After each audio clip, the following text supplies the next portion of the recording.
Nous sommes un petit peu en retard, vous l'avez constaté. Je vais essayer de ne pas trop dépasser le temps alors qu'il est déjà dépassé.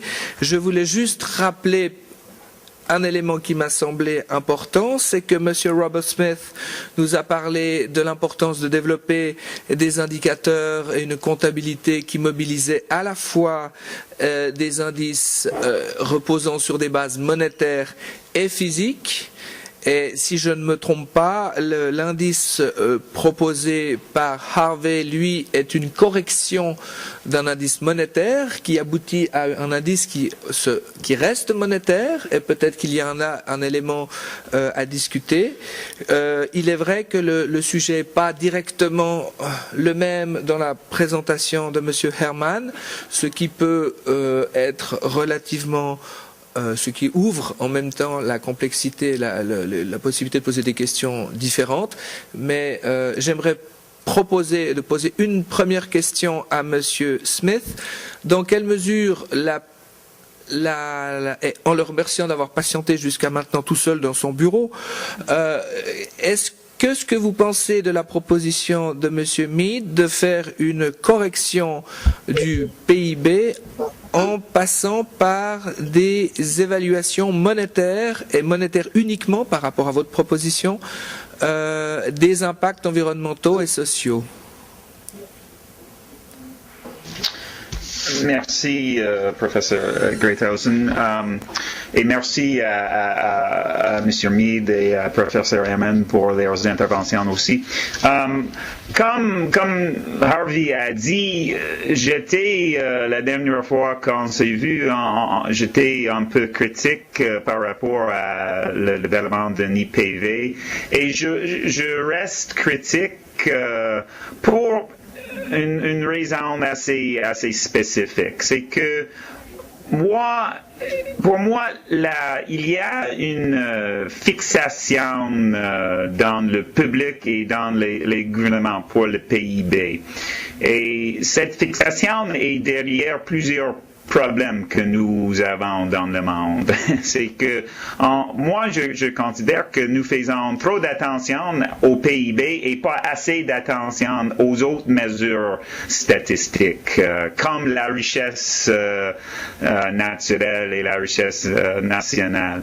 Alors, je ne suis pas convaincu qu'on va résoudre nos problèmes globaux en corrigeant le PIB. Moi, je préfère laisser le PIB comme il est en ce moment, avec peut-être quelques ajustements comme j'avais mentionné lors de ma présentation, et que nous proposons d'autres indicateurs qui peuvent être complémenter le PIB. Alors ça, c'est ma préférence d'aller de l'avant avec des indicateurs complémentaires et de ne pas être trop absorbé par les faiblesses du PIB. Mais pour ce qui est des faiblesses du PIB, je suis tout à fait d'accord avec Harvey. C'est qu'il y a plusieurs faiblesses, ça c'est certain.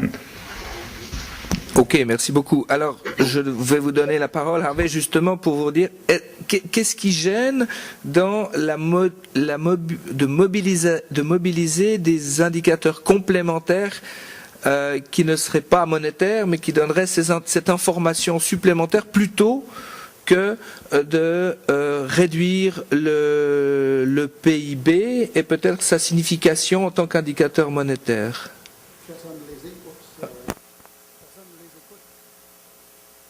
Qui l'ouvre, OK? Écoute, comme j'ai dit, là, j'admire ce que les agences statistiques font. Je suis impressionné par cela. Mais j'ai déjà eu l'occasion de dire, j'ai jamais rencontré un politicien qui a écouté les avis scientifiques, et je ne crois pas avoir rencontré beaucoup de politiciens qui écoutent les avis statistiques non plus. Ils n'écoutent que les projections de croissance. C'est universel. Robert parle d'une fixation. C'est une fixation, et nous sommes dans une situation où il y a urgence, et donc Robert va être mort avant qu'on ait réussi à mettre son système en place, mais il y aura des successeurs et c'est bien correct. Le problème, c'est que d'ici là, je crains qu'il va y avoir d'autres tragédies beaucoup plus sérieuses que la mort de Robert qu'il faut agir. Mais finalement, moi, je ne veux pas corriger le PIB non plus. Moi, je veux tout simplement dire, c'est de la folie de l'utiliser comme on l'utilise. Et donc, écoute, Robert travaille probablement avec le groupe de Kirk Hamilton. Ils ont cette notion de revenu net ajusté. Il en parle, ou il en a parlé brièvement, je pense, dans sa présentation. Il y a de nouveaux indicateurs bien intéressants. C'est juste que on va être tous morts avant que les politiciens les acceptent sur le conseil des comptables et des économistes. Je ne sais pas si Robert est comptable ou économiste. En tout cas, il a mal choisi d'aller à StatCan s'il veut avoir une influence politique. En tout cas, c'est... Ok, merci beaucoup. Je ne voudrais pas commenter vos propositions sur le futur de de Robert prochain. J'espère qu'il sera le plus éloigné possible en ce qui concerne les prédictions. Je crois que Marcus voudrait nous donner un mot sur ce point. Alors, quand j'ai regardé en fait votre indice, il suit pas mal en fait le PIB et vous prétendez que on peut prendre des meilleures décisions politiques, alors que moi je voyais que ça suivait, donc c'est pas si différent en fait. Comme je veux dire, si vous réduisez ça, vous ajustez le PIB, mais en quelque sorte c'est la même information que je voyais graphiquement là, donc je vois pas nécessairement comment votre indice contient plus d'informations. En fait, l'IPV, selon la méthodologie acceptée par tout le monde, il commence avec les dépenses personnelles du PIB. Et c'est 60 quelques % du PIB québécois. Donc, il y a absolument identité des courbes. Et donc, j'ai conclu en disant, ce n'est absolument pas suffisant. Il faut ajouter à cela l'empreinte écologique. Quand j'ai sorti l'empreinte écologique, Charest, le lendemain, il disait, mais ça n'a pas de bon sens. Puis il s'est corrigé 2 jours plus tard. Donc, l'idée de l'IPV, c'est d'essayer de convaincre les politiciens qu'il faudrait regarder s'il y a des coûts à leurs décisions. C'est tout ce que moi je voudrais qu'ils commencent à faire, que le gouvernement du Québec évalue non seulement les émissions, s'il y a exploitation anticosti, mais le coût de chaque tonne d'émissions, etc., et de faire le bilan. Je ne cherche pas un indice nouveau global, mais l'empreinte écologique dit déjà que nous sommes dans une situation catastrophique en termes de l'empreinte mondiale. Là. Mais vous avez montré aussi des pays, en fait, vous avez donc le Cuba justement, qui était le pays là qui satisfaisait, semble-t-il, l'empreinte écologique qu'on veut fortement critiquer d'un point de vue économique. Comment vous comparez des pays comme les Pays-Bas avec le Canada, un pays qui est fortement dense et l'autre est très très grand. Est-ce que vous préférez pas vivre au Canada ou est-ce que vous préférez pas donc vivre aux Pays-Bas, au Canada, ou vous préférez vivre au Cuba? On peut pas comparer ça en fait. D'ailleurs, l'empreinte écologique ne tient pas compte de la substitution entre les différentes sources. Il est fortement imprégné par les émissions de CO2. Il dit que la seule manière de combattre le CO2, c'est justement de le capter dans la terre à travers les forêts. Il ne tient pas compte du fait que ce n'est pas toutes les terres qui sont susceptibles à recevoir la forêt pour combattre le CO2. Il ne tient pas compte du commerce international comme il faut. Il ne tient pas compte de l'avantage comparatif. Donc, d'un point de vue économique, ce n'est pas du tout un critère en fait. Je veux admettre l'empreinte n'est pas un critère ou... Elle n'est pas un bon critère. Le seul critère que je peux admettre d'une empreinte écologique, c'est peut-être temporel. Si j'observe une ville qui a une empreinte de moins en moins grande à travers les années, ça veut dire que ça change, il y a une substitution qui a lieu éventuellement. Mais en termes spatial, l'empreinte écologique est purement hypothétique et ça sert à faire la une des journaux, mais ce n'est pas une mesure objective en fait. Si vous le permettez, j'aimerais poser une question à vous, Marcus. Vous nous dites, bon, l'indicateur d'empreinte écologique ne serait pas un critère concret, réel et qui aurait une signification. Et nos deux autres intervenants maintiennent que, dans tous les cas, et sont d'accord sur ce point, le produit intérieur brut, dont l'indicateur macroéconomique monétaire, ne constitue pas non plus, ou pas en tant que tel, un bon indicateur d'orientation des activités économiques, alors que, si je vous entends bien, les enjeux de substitution, les critères sur le commerce international reposent sur une évaluation monétaire des activités. C'est sur cette base que l'on peut prendre des décisions. Et si j'ai bien compris votre présentation des taxes ou des marchés de carbone, en l'occurrence du marché de carbone, vous dites finalement c'est peut-être pas une bonne solution, surtout c'est peut-être pas une bonne solution maintenant, parce que finalement il ne répond pas forcément à un critère, un enjeu actuel dans une perspective où le réchauffement se tasse quelque peu, qui coûterait relativement cher et de manière une mise en place de manière relativement uniforme quand d'autres pays ne le font pas. Peut-être autant y renoncer si je vais peut-être un peu plus loin que votre pensée, mais où est dans votre présentation, est-ce que vous sentez une urgence d'agir et de remettre en question les critères et les indicateurs monétaires en tant que tels? C'est sûr que je prétends pas que le PIB soit un bon indicateur pour le développement, soit pas le seul en tout cas, mais il mesure tout ce que les marchés en fait nous offrent, et donc et ça permet donc d'avoir un critère objectif sur la valeur qui est créée. Il y a parfois évidemment des bulles spéculatives, vous pouvez avoir des valeurs qui étaient fictives, c'est vrai, qui peuvent quand même peut-être se représenter. La valeur créée sans avoir estimé le coût de cette valeur-là. Certainement. Moi, je pense qu'il faut ajuster pour en mettre un indicateur. Le PIB tout seul n'est pas un indicateur pour le bien-être d'une nation. Il tient pas compte. Mais quelle est la valeur de connaître la valeur de l'activité économique? Point. Point d'interrogation. Il faut tenir compte des coûts environnementaux, certainement. C'est ce que vous faites. Quelle est la valeur de connaître la valeur de l'activité économique? Quelle est la valeur de connaître la valeur? Le PIB. Je pense que ça nous dit en fait comment c'est une mesure statistique. Je pense qu'elle a été justement surutilisée, surinterprétée en fait. Donc la valeur ne va pas pour moi au-delà de la valeur comptable.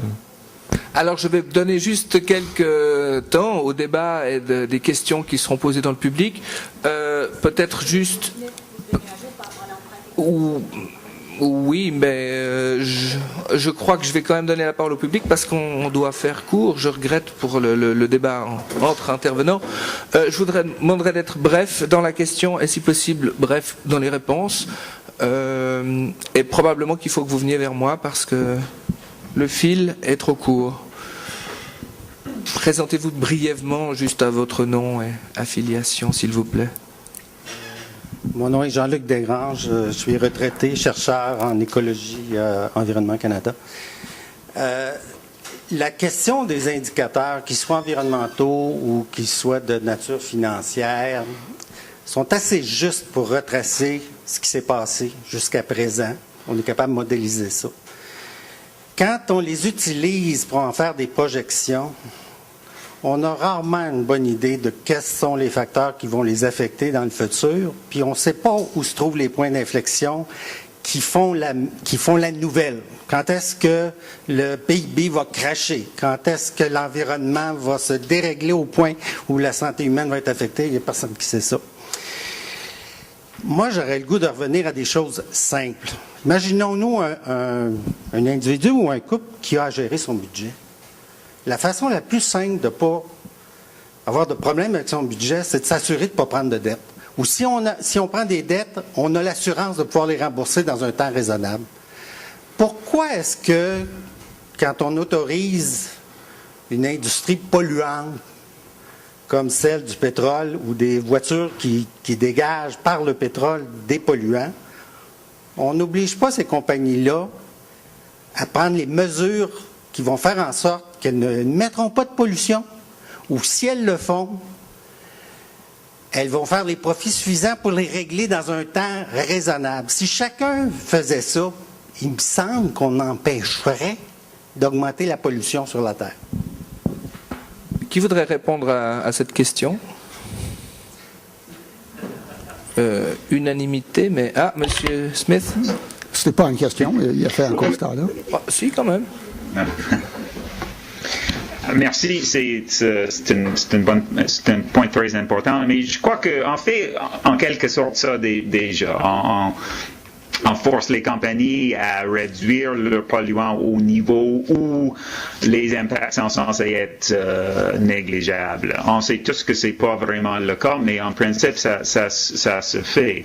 Alors, cette approche, ça existe déjà, mais ça répond plus ou moins à ce que Harvey veut voir. C'est qu'il veut voir c'est quoi le mot,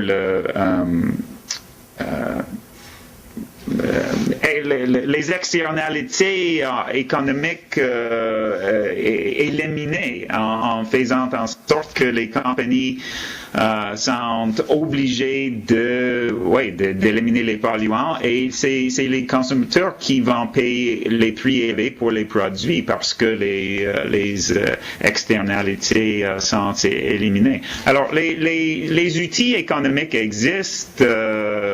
Professeur Amen a parlé de... Alors, pour moi, ce qui manque, c'est la volonté politique de faire tout ça. Ça, c'est le problème. C'est pas que les outils économiques n'existent pas. C'est un manque de volonté de les appliquer. C'est aussi simple que ça. C'est pas juste... c'est vrai que c'est un manque de volonté politique, mais c'est parce que le gouvernement veut être réélu. Si on est dans une salle avec des gens qui aiment bien le développement durable, c'est sûr que si on fait un vote ici, ce qu'on devrait faire, certainement, on va tous avoir un accord unanime qu'il faut combattre la pollution, il faut la réduire éventuellement même à zéro. Mais si vous faites un vote finalement, à travers la population, vous n'allez pas avoir le même résultat parce que les gens pensent à leur propre poche, à leur porte-monnaie. Donc, je pense que le gouvernement aussi le sait très bien et c'est pour ça qu'on n'observe pas nécessairement une réduction comme vous la souhaitiez en fait.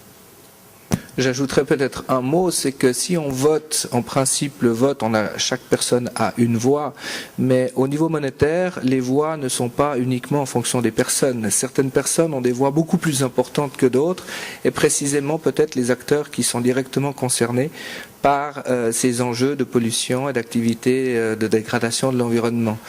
Vous êtes dans un contexte au Canada assez chaud en ce qui concerne les représentations politiques, donc ce sont des éléments qui visiblement qui concernent de loin pas que le Canada, mais c'est clair que d'un point de vue monétaire, le nombre de personnes concernées compte beaucoup moins que le pouvoir d'achat qu'ils peuvent mobiliser. Et ça, c'est un des problèmes de distribution de la dimension monétaire. Une autre question ? Oui, moi c'est Claudia Violette, je suis doctorante en anthropologie. Ma question est pour Marcus Herman. Dans les pays qui ont soit une taxe, soit un marché du carbone, j'aimerais juste savoir, si vous le savez, est-ce que ça fonctionne en termes de réduction des émissions? Puis quel est l'impact au niveau des économies? Là, vous parliez en conclusion que ça coûte cher, puis que ça peut désavantager peut-être le Québec. Donc, est-ce que ça a désavantagé les pays qui l'ont déjà appliqué? Bon, c'est certainement l'Europe en fait va satisfaire ses objectifs de ce qu'ils sont fixés. Donc le prix est maintenant très bas, mais à ma connaissance, on va pas aller, on va respecter l'objectif. On parle même de le renforcer justement pour augmenter le prix du carbone dans le système ETS. C'est vrai qu'il y a des coûts économiques à ça, mais il faut aussi voir les bénéfices. C'est justement d'avoir la pollution moindre. Mais c'est vrai que pour l'Europe présentement, ils font aussi qu'en gros ils font cavalier seuls et ils espèrent que d'autres vont embarquer. Mais présentement, ce n'est pas le cas. Si jamais personne n'embarque, ça a permis à une certaine transition économique. On va exiger aux autres pays de faire pareil. On pourrait même les punir lorsqu'on importe des biens des pays qui ne suivent pas du pas. Donc ça pourrait, si d'autres ne suivent pas, ça pourrait, maintenant peut-être un peu de spéculation, mais ça pourrait devenir un outil de protectionnisme en quelque sorte, parce qu'on va dire aux autres pays, vous faites pas les mêmes efforts que nous, donc il faut payer des taxes à l'importation. Mais si je peux juste ajouter, je pense que l'Europe panique parce que l'Europe n'a pas d'approvisionnement interne en ressources énergétiques suffisantes pour n'importe quelle projection qu'elle ferait. Et je pense que chaque pays panique selon son approvisionnement en énergie. Et il y a de plus en plus de monde qui commence à craindre que le pétrole va devenir un problème. Et donc, ils avaient un intérêt indépendant de questions économiques directes à essayer de voir qu'est-ce qu'ils peuvent faire pour s'enlever cette dépendance.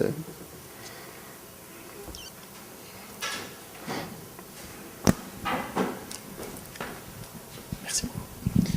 Ma question va à M. Smith. Vous avez dit à l'entrée de votre présentation, en introduction, que l'information, et en l'occurrence les chiffres en ce qui vous concerne, sont essentiels à la prise de décision. On sait qu'au niveau international, les chiffres existent depuis longtemps quant à la dégradation, que ce soit du climat ou de la biodiversité. Et pourtant, les prises de décision tentent à tarder. J'aurais voulu savoir si à l'échelle nationale, donc à votre échelle, et en ce qui concerne la comptabilité environnementale, vous aviez des observations, des expériences à nous mettre de l'avant pour nous prouver que ces statistiques ont servi, cette information a servi à la prise de décision dans le sens de l'environnement. Merci. Oui, merci. Le meilleur exemple que je peux vous donner, c'est la Norvège, où le gouvernement de la Norvège a décidé il y a quelques années de appliquer les concepts du capital naturel ou du capital inclusif, disons, dans la politique de l'exploitation de leurs réserves pétrolières.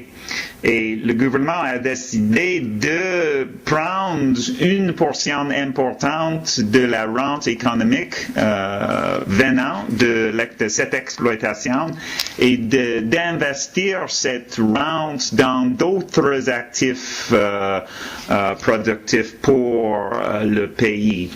Et en faisant ça, la Norvège a su développer, a su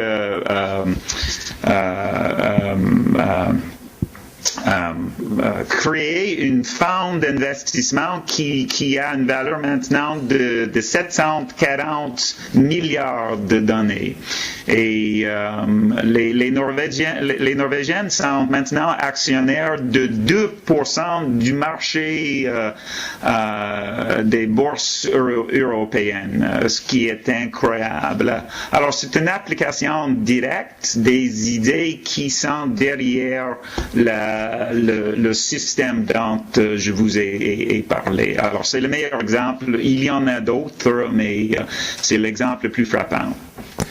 Alors notre étudiant demande si au Canada on pourrait faire ça, parce que si je ne me trompe pas, en Norvège, le pays est propriétaire de ce pétrole. Qu'en est-il quand les acteurs sont des acteurs privés, et surtout qu'en est-il au Canada? Non, il n'y a aucune raison de ne pas faire ça ici au Canada.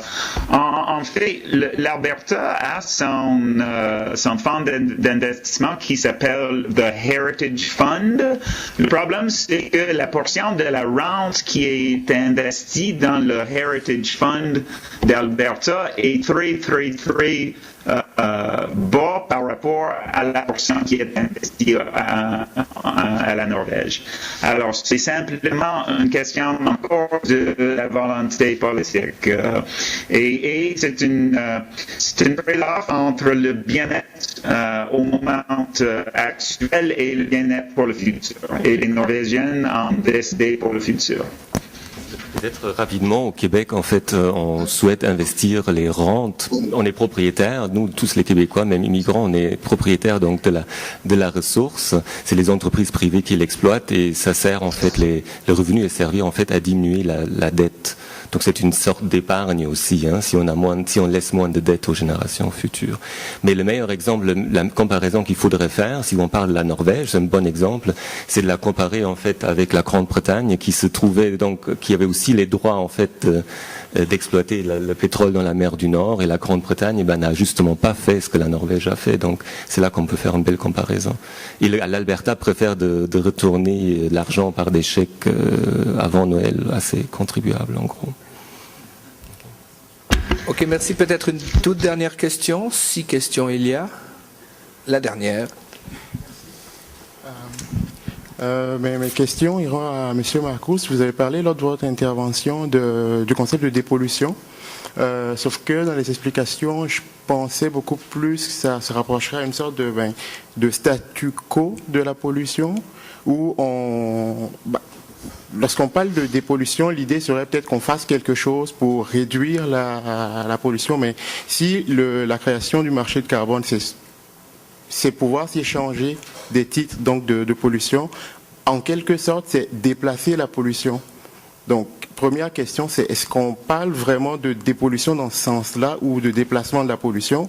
Et deuxième chose, si créer un marché mondialisé du carbone ne donnerait pas ce qu'on a aujourd'hui dans notre économie, où on a une sorte de mondialisation, où on va avoir une sorte de mondialisation du marché de carbone, donc de localisation ou de délocalisation de la production de carbone. Ce qui fait qu'on va avoir encore des pays qui vont produire encore plus de carbone parce que, bien évidemment, ça va être beaucoup plus moins cher de polluer là-bas que dans d'autres pays. Commencer par le deuxième point, vous évoquez une théorie de refuge de la pollution, hein, que la pollution va aller dans des pays où il y a des standards environnementaux plus faibles.